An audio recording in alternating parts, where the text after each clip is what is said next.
एक लाइन से फटाफट फटाफट बोल दो। हाँ?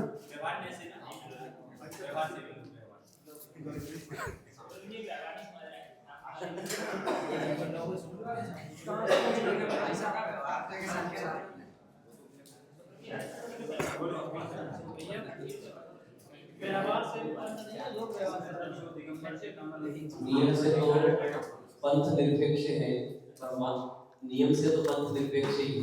नहीं, अपने जन्म से किस पंथ को मानते हो आप, उसकी बात करो। अभी तो पंथ निरपेक्ष है। तेरा पंथ दिगंबर दशवापंथ। ठीक है, बगल में सब दिगंबर तेरा पंथ शुद्ध आता है। दिगंबर तेरा दिगंबर तेरापंथी।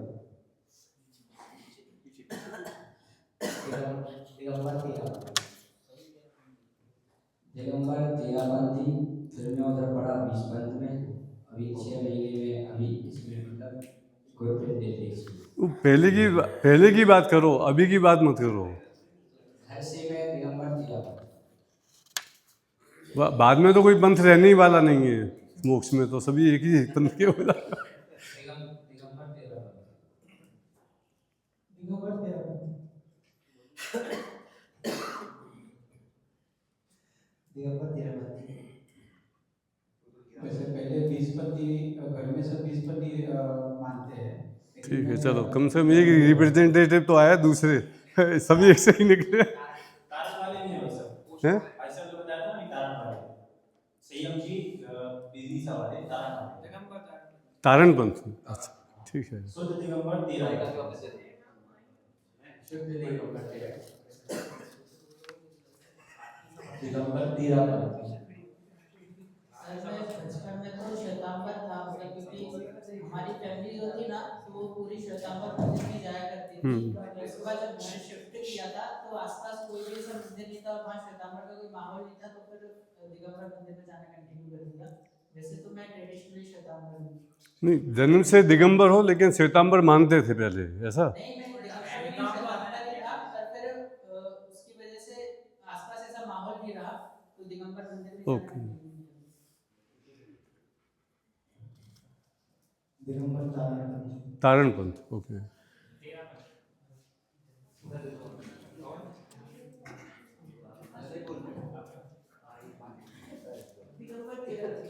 ठीक ठीक है। अब मैं एक बात जानना चाहता हूँ कि आप जिस पंथी में से एक जना बोल दो, 20 पंथी जो थे जन्म के, उसमें से एक जना बोल दो। 3 जने बस, शॉर्ट करते हैं अपन। तेरा पंथी में दिगंबर जैन की मूल आत्माएं चली आ रही है। कौन से? शुद्ध तेरा, थोड़ा जोर से बोलो, मेरे को सुनाई। शुद्ध तेरा पंथी आत्माएं में हाँ, दिगंबर जैन धर्म की मूल आत्माएं चली आ रही है। वहाँ कोई मिलावट या इस तरीके की सभी पंथ वाले अपने आप को शुद्ध बोलते हैं। नहीं, यहाँ लॉजिकली शुद्ध श्वेतांबर, शुद्ध हिंदू, शुद्ध मुसलमान, सभी शुद्ध होते हैं। लॉजिकली यहाँ से वैसे नहीं बोलने को लॉजिकली। अच्छा, आप ये हो कि भाई शुद्ध हो, ठीक है। अभी तारणपंथी वालों से पूछते हैं कि शुद्ध है क्या शुद्ध है।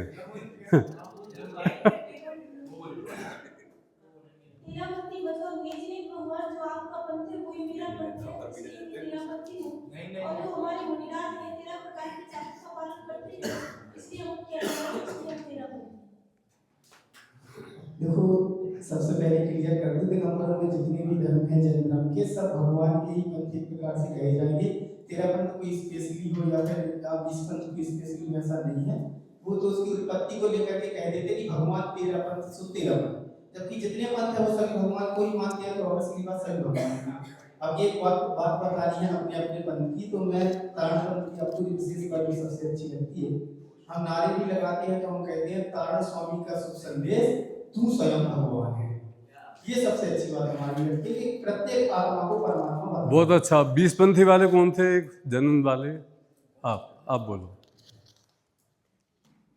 वहाँ पे 20 पंथी में सिर्फ वो दूध फल फूल वगैरह चढ़ाना, इसको ही वह मुख्य मानते हैं। लेकिन अभी मैं वर्तमान में तेरापंथी को ही फॉलो करता हूँ।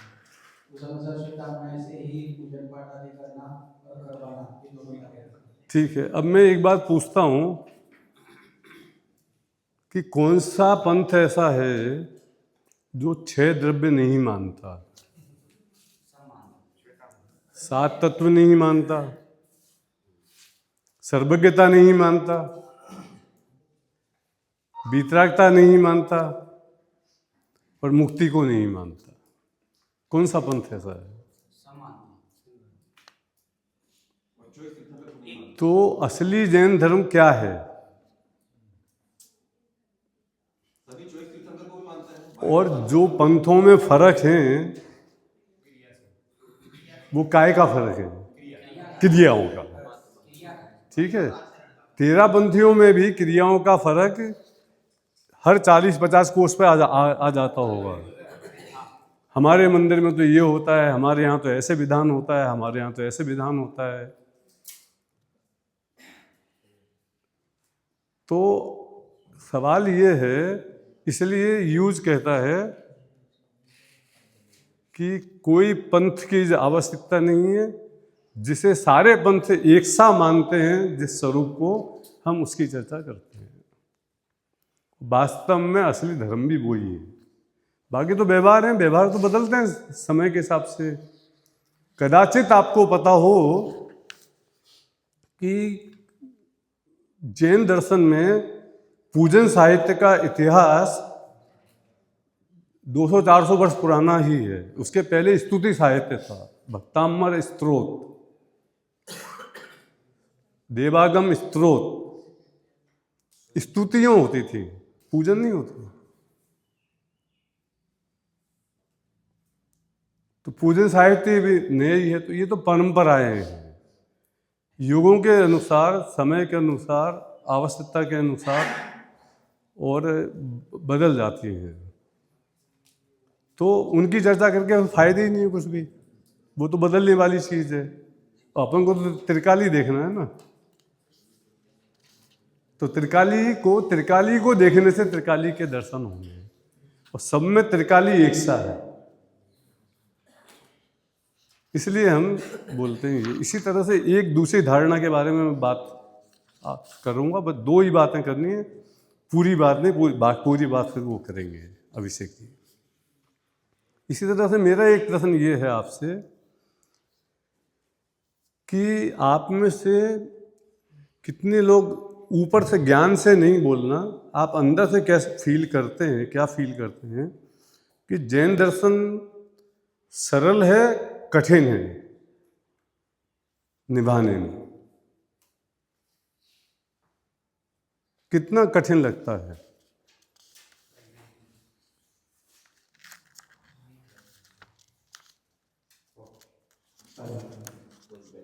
वैसे जैन दर्शन के बारे में जब तक मैं नहीं जानता था, अनभिज्ञ था, उस समय तक लगता था मुझे कि जैन दर्शन तो बड़ा कठिन है। कैसे कि सर्वप्रथम प्रातःकाल में तो उठो, उसके बाद सारी क्रियाएं करके भागते दौड़ते मंदिर जी में जाओ। मंदिर जी में भी यदि सर्दी है तो उस समय कह दिया कि सिले हुए वस्त्र नहीं पहनना आपको, ठीक है ना। उसके बाद आए तो उत्तम जो पात्र है, उत्तम वस्तुएं हैं, उनके माध्यम से आपको पूजन इत्यादि करनी है। अब भाई मेरे पास व्यवस्था नहीं है, मैं आता हूँ, मुझे नहीं आती वो सब। जब तक आपको वो नहीं आती है तो आपको पूजन वगैरह नहीं आती, आपका धर्म प्रारंभ ही नहीं होगा, पूजन नहीं करोगे तो। कुल मिलाकर के कठिन लगता था। मतलब कठिन बना दिया। ठीक है, अपन को अभी व्याख्या नहीं करें, व्याख्या में तो घंटों निकल जाएंगे। मतलब आप में से कितने लोगों को जैन दर्शन पालन करने में, जैन दर्शन की क्रियाएं या जैन दर्शन के सिद्धांत जो भी हैं वो कठिन लगते हैं? कठिन तो नहीं लगते, कुछ चरणों कुछ चीजें आचरण में लाना कठिन लगता है। अभी रात में मत खाओ, आलू मत खाओ, प्याज मत खाओ, बैगन नहीं खाओ, लहसुन नहीं खाओ, गोभी नहीं खाओ, ये मत खाओ, वो मत खाओ, 50 चीज़ें हैं। आज के ज़माने में यदि आप डॉक्टर हो, इंजीनियर हो, आपको माइक्रोसॉफ्ट में, गूगल में जाके काम करना है, आपको आधुनिक समाज में उठना बैठना है, तो क्या जैन दर्शन रेलेवेंट है उधर?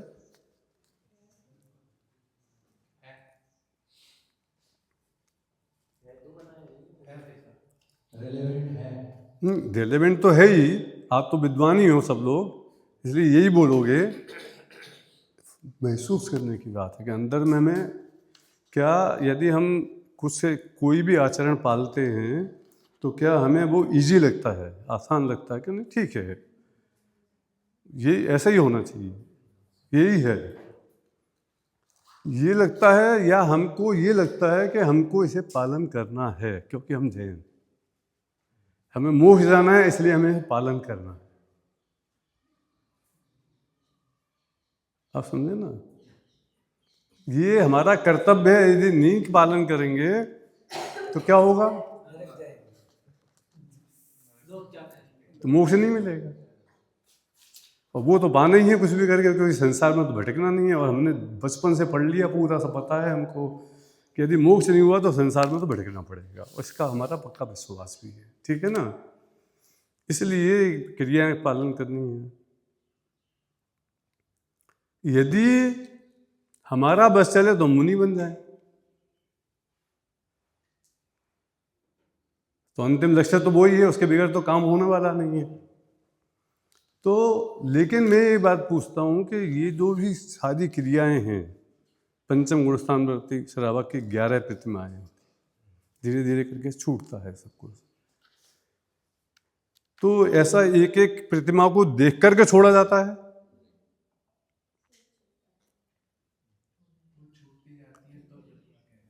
प्रैक्टिस करके कपड़े उतारे जाते हैं। अच्छा एक बार बताओ, जैन दर्शन कठिन है किसने कहा आपको?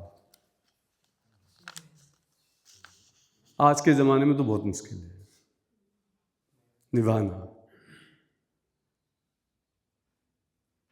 एक बार बताना, आपकी टांग टूट गई, आप रोज 5 किलोमीटर दौड़ते थे, भागते थे, टांग टूट गई, अब मैं कितना उकसाऊं तो आप भागोगे?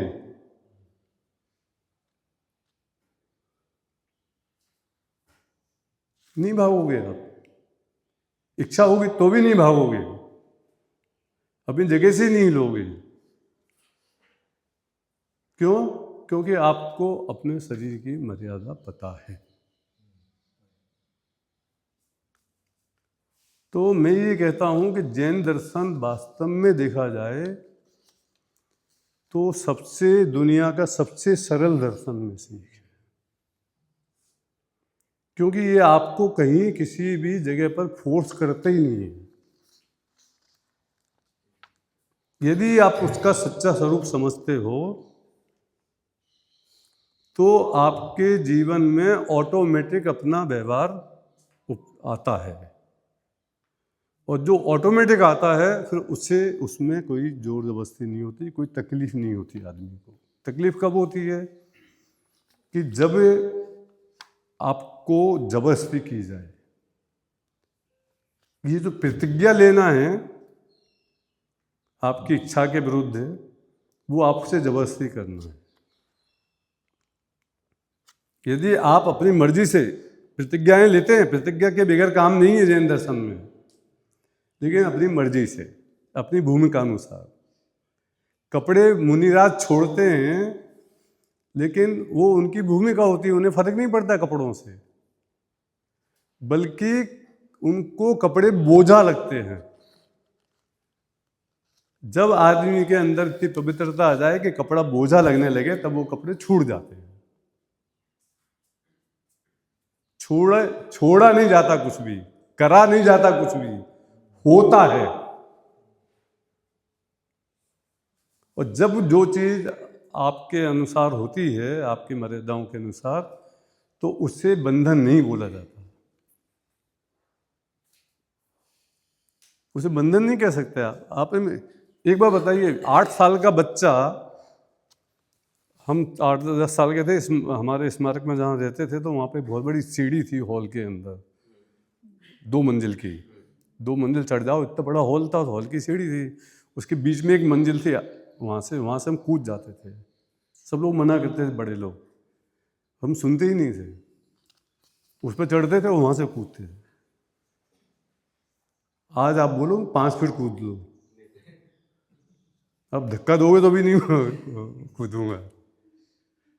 उस वक्त में 10 फीट 12 फीट से कूद जाते थे, आज आप 5 फीट नहीं 2 फीट से भी कूदने की तैयारी नहीं। क्यों? क्योंकि उस वक्त पता था कि मेरा शरीर सहन कर सकता है। आज पता है कि एक दिन अख्तरा करेंगे तो जिंदगी भर भोगना पड़ेगा। रोड क्रॉस करते हो आप, बच्चा दौड़ करके क्रॉस करेगा, और वृद्ध यदि आधा किलोमीटर दूर गाड़ी दिख रही होगी ना, पहले गाड़ी निकल जाए तब मैं क्रॉस करूंगा। कौन, किसने रोका उसको? अपने आप रुकता है, उसे पता है अपनी सामर्थ्य क्या है। उसको कोई, he don't want to take any kind of risk। तो ये अपने अंदर से आता है। तो जैनाचरण जो है वो अंदर से आता है। अमेरिका वगैरह जाते थे, एंड अब यूरोप जाते थे हम हमारे बिजनेस के काम से, तो बहुत सारे जैन हमारे भाई लोग जाते थे, श्वेतांबर लोग ज़्यादा होते थे। तो वो आचरण में बहुत, वो भी अच्छे हैं, पक्के हैं, लेकिन वहाँ जा कर के एकदम उच्छृंखल हो जाएंगे। यहाँ तो चद्दर ओढ़ करके घर से नंगे पैर मंदिर तक जाएंगे, पूजा पाठ करेंगे इंडिया में, और वहाँ जाके सप्त व्यसन में पारंगत। हमें फर्क नहीं आता था कुछ भी। क्यों? क्योंकि हमारे पिताजी ने हमसे कभी कुछ छुड़वाया ही नहीं, कभी बोले ही नहीं उनने कि इसकी प्रतिज्ञा लो। जो भी हमने किया अपनी मर्जी से किया। उनको छुड़वाया गया गुरु महाराज के द्वारा, समाज के द्वारा, माता पिता के द्वारा, इसलिए वो जाकर के उनके वहाँ पे व्यवहार में अकेले में और यहाँ पर इंडिया की समाज के बीच में फर्क आता है। हमें फर्क नहीं आता कुछ भी। हम वहाँ भी नहीं खाते थे रात में, आलू प्याज नहीं खाएंगे, अपना घर होटल में ठहरेंगे, घर अपने होटल के रूम में खुद अपना खाना लेके जाएंगे, बनाएंगे। हम अमेरिका गए पूरी फैमिली 4 लोग, और 25 दिन के लिए घूमने के लिए। तो 25 दिन के हमारे 8 सूटकेस थे, 2-2 सूटकेस अलाउ होते हैं, तो उसमें 6 सूटकेस में खाना भरा था, और पूरे एक दिन का सुबह दोपहर शाम का लंच डिनर का तैयार करके पैकेट ले गए कि ये इस दिन का सुबह का नाश्ता है, ये लंच है, ये डिनर है। और डिज्नीलैंड घूमे, उधर पूरे सब जगह घूमे, देख सब जगह वो टोक करके घूमते दिन भर साथ में लेके चलते थे, क्योंकि करना है, बच्चे भी। तो कोई समस्या नहीं ना, समस्या लगी नहीं कुछ भी उसके बाद भी। क्यों? क्योंकि अंदर से चीज आई है। इसलिए मैं कहता हूं कि हमारी जो हमें एजुकेशन देनी है, जैन दर्शन कठिन नहीं है। जैन दर्शन को पूरी दुनिया भर में बहुत कठिन बना करके प्रेजेंट किया गया है, और प्रेजेंट करने वाले हम लोग हैं। ऐसा आचरण, ये बंधन, ये बंधन, ये बंधन। हम प्रवचन देते हैं कि रात में खाया तो नरक गया, आलू प्याज खाए तो नरक गया। हम ही ये बात बोलते हैं सबको, तो हम इतना कठिन बना देते हैं कि वो आदमी कल्पना नहीं कर पाता सामान्य जीवन की। उसे लगता ही नहीं कि सामान्य जीवन जी सकता हूं मैं। इसलिए हमारे बच्चे इंजीनियर और डॉक्टर हैं, वो धर्म की क्लास में नहीं आना चाहते।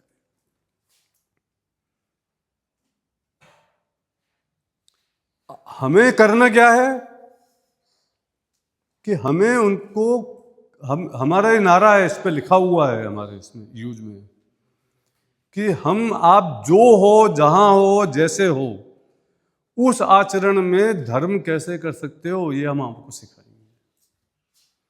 हम आपकी लाइफ स्टाइल में कोई चेंज करने के लिए नहीं बोल रहे कि नहीं तुमको ये छोड़ना पड़ेगा, तो हम सुनाएंगे। एक बार बताओ, भगवान महावीर ने समर्पण में आने के लिए कोई रोक लगा रखी थी क्या? कि जो रात में खाता वो नहीं आएगा? वो लगाई होती तो आधा भारत जैन हो जाता क्या? और जैसे जैसे उनके बाद के अनुयायियों ने, खासतौर से पंडित वर्ग ने समाज में रोकें लगानी शुरू करी, वैसे वैसे हमारी संख्या भी खत्म होती गई। 2500 साल पहले आधा भारत जैन था, और भारत का मतलब था ब्रह्मा, बर्मा, मलेशिया, इधर अफगानिस्तान, सब मिला करके। और उसके बाद 60 साल बाद हुए गौतम बुद्ध, और उसके महावीर के 500 साल बाद हुए जीसस क्राइस्ट, और महावीर के 1200 साल बाद हुए मोहम्मद पैगंबर। आज पूरी दुनिया में 240 करोड़ क्रिश्चियन हैं, 180 करोड़ मुसलमान हैं, 100 करोड़ बुद्ध हैं, बौद्ध लोग, और जैनी 42 लाख। सेंसस की काउंटिंग एक्चुअल 2 करोड़, ऐसा मान लो, क्योंकि सब जो लोग जैन नहीं लिखाते हिंदू में चले जाते हैं। 2 करोड़, लेकिन फिर भी आप गिनती के हो। और अभी जो हालत हमारी चल रही है, यदि ये चालू रही तो अगले 50 सालों में कोई दूरबीन लेकर के देखना पड़ेगा कि जैनी को कहीं पे मिल जाए हमको देखने को। कारण क्या? कि हम केवल मंदिर तो बनाने में विश्वास रखते हैं, लेकिन लोगों को जिनेंद्र भगवान का भक्त बनाने में विश्वास नहीं रखते। एजुकेशन नहीं देते, हम पढ़ाते नहीं, मंदिर बनाते हैं। 10 करोड़ रुपए खर्च करके मंदिर बना दोगे आप, और 50,000 रुपये एक विद्वान को नहीं दो महीने का। 10,000 में मिलता है ना पुजारी, बर्तन धोने वाला। इस टेंडेंसी को बदलने के लिए क्रांति के रूप में यूज का उदय हुआ। जैन दर्शन कठिन नहीं है, बहुत सरल है। यदि भील को जैन धर्म अपनाना है तो उसे कहते हैं कि एक दिन के लिए तू छोड़ दे मांस। क्या जिस भी संत ने कहा ये बात, वो ये मानते थे कि मांस खाना चाहिए। एक दिन छोड़ दे मतलब 29 दिन खा, कौए का छोड़ दे, जो भी कहा, मतलब स्टोरी जो भी है ना, तो खा। तो क्या ऐसा है क्या बाकी खा? नहीं भाई, जैसी स्थिति है, एक दिन छोड़ेगा, उसे समझ में आएगा कि मैं कर सकता हूं, तो 2 दिन छोड़ेगा, 10 दिन छोड़ेगा, धीरे धीरे करके आ जाएगा। जबरदस्ती का काम नहीं है, किसी पर चेपम चेप करने का काम नहीं है, मानसिक रूप से प्रेशराइज करने का काम नहीं है, पेशेंस का काम है। आप 1 साल पढ़ाओगे, धीरे धीरे करके उसके जीवन में आचरण में आना शुरू होगा। पहले दिन आप कल्पना मत करना कि आएगा और छोड़ देगा। पहले दिन बोलना भी नहीं, बोलोगे तो वो आने ही छोड़ देगा। तो जैन दर्शन कठिन नहीं है, बहुत सरल है। आपके अंदर से जैसे जैसे उदित होते जाएं भाव, वैसे वैसे चीज़ें छूटती चली जाएंगी, अपने आप होगा। एकासन भी अपने आप होता है, उपवास भी अपने आप होता है। बाकी डिटेल में इन सब की चर्चा बाद में करेंगे, अभी